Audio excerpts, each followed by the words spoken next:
2022년 8월 22일 월요일 달코라 뉴스를 전해드리겠습니다. 어제부터 북텍사스에 강한 소나기성 폭우가 내리기 시작했습니다. 이에 일부 지역에선 홍수주의보가 발령됐습니다.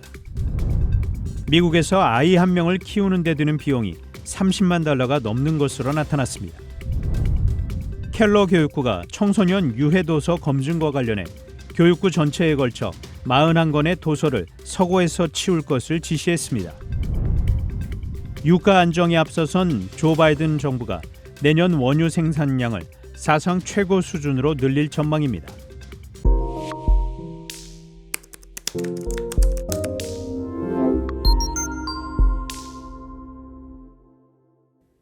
일요일인 어제부터 북텍사스에 강한 소나기성 폭우가 내리기 시작했습니다. 이번 비는 오늘 가장 많이 내릴 것으로 예상되며 소나기성 폭우는 내일까지 지속된 후 잠시 소강 상태를 보이다가 이번 주말에 다시 내릴 것으로 예상됩니다. 연방기상청은 어젯밤과 오늘 오전 사이에 북텍사스 대부분 지역에 2인치에서 5인치의 비가 내릴 것으로 보이며 일부 지역에선 강수량이 8인치가 넘을 수도 있다고 전했습니다.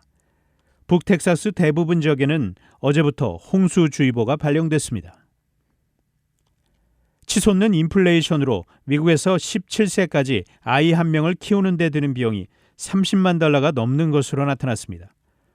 브루킹스 연구소의 새 보고서에 따르면 자녀가 둘인 중소득 가정 부부가 2015년에 출생한 자녀 한 명을 고등학교까지 보내는 데 드는 평균 비용이 $31만 $605에 이를 것으로 추산됐습니다. 연간 약 $18,270가 드는데 미 가정 재정에 대재앙이 되고 있는 인플레이션 때문에 이전 추정치보다 9%나 증가했습니다. 브루킹스의 선임 연구원 이사벨 소일은 인플레이션 상승이 자녀 양육을 포함한 모든 것에 훨씬 더 많은 비용이 들도록 만들었다고 말했습니다.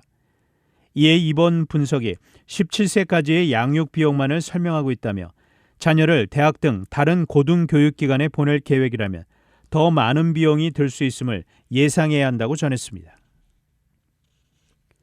공립학교 청소년 유해도서 문제에 관한 문화 전쟁을 치르고 있는 켈러 교육부가 더 철저한 도서 검증을 위해 교육부 전체에 걸쳐 41권의 도서를 서고에서 치울 것을 지시했습니다. 이는 학부모들의 이의 제기 후에 취해진 조치입니다. 41권의 문제 도서 명단에는 성서와 안네 프랑크의 일기 그래픽본이 포함됐습니다. 앞서 맷 크라우스 주하원의원은 작년 가을 자체적으로 도서 조사를 시작했습니다. 당시 크라우스 주하원의원은 각 학교에 850권의 문제 도서들이 있는지 확인해 줄 것을 요청한 바 있습니다. 유가 안정에 앞장선 조 바이든 정부가 내년 원유 생산량을 사상 최고 수준으로 늘릴 전망입니다. 조 바이든 대통령의 요청에도 사우디아라비아 등 석유 수출국 기구 오펙이 증산에 비협조적인 태도를 보이자 직접 원유 증산에 박차를 가하고 있다는 해석입니다. 제니퍼 그레놈 에너지부 장관은 어제 팍스뉴스 선데이에 출연해 내년부터 기록적인 원유 생산에 들어갈 것이라며 현재 하루 1,200만 배럴 미만인 원유 생산량을 약 1,270만 배럴까지 끌어올릴 예정이라고 밝혔습니다. 이는 기존 최고치인 2019년에 하루당 1,220만 배럴보다 많은 규모입니다.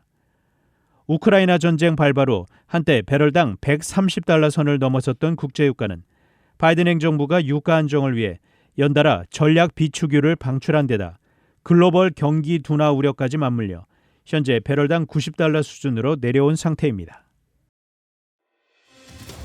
단신 뉴스입니다.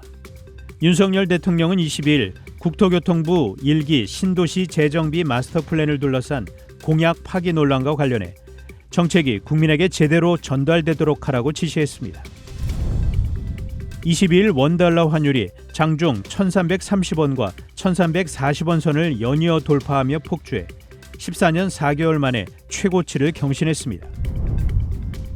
러시아의 침공으로 시작된 러시아 우크라이나 전쟁이 6개월째로 접어들었지만 종전을 논의하는 일은 없을 것이란 주장이 나왔습니다. 최근 뉴질랜드에서 창고 경매로 거래된 가방 속에서 아시아계 어린이 시신이 발견된 사건과 관련해 현지 경찰이 이들 어린이의 어머니가 한국으로 출국한 사실을 밝혀내고 본격적인 수사에 나섰습니다. 지금까지 8월 22일 월요일 달코라 뉴스 최현준이었습니다.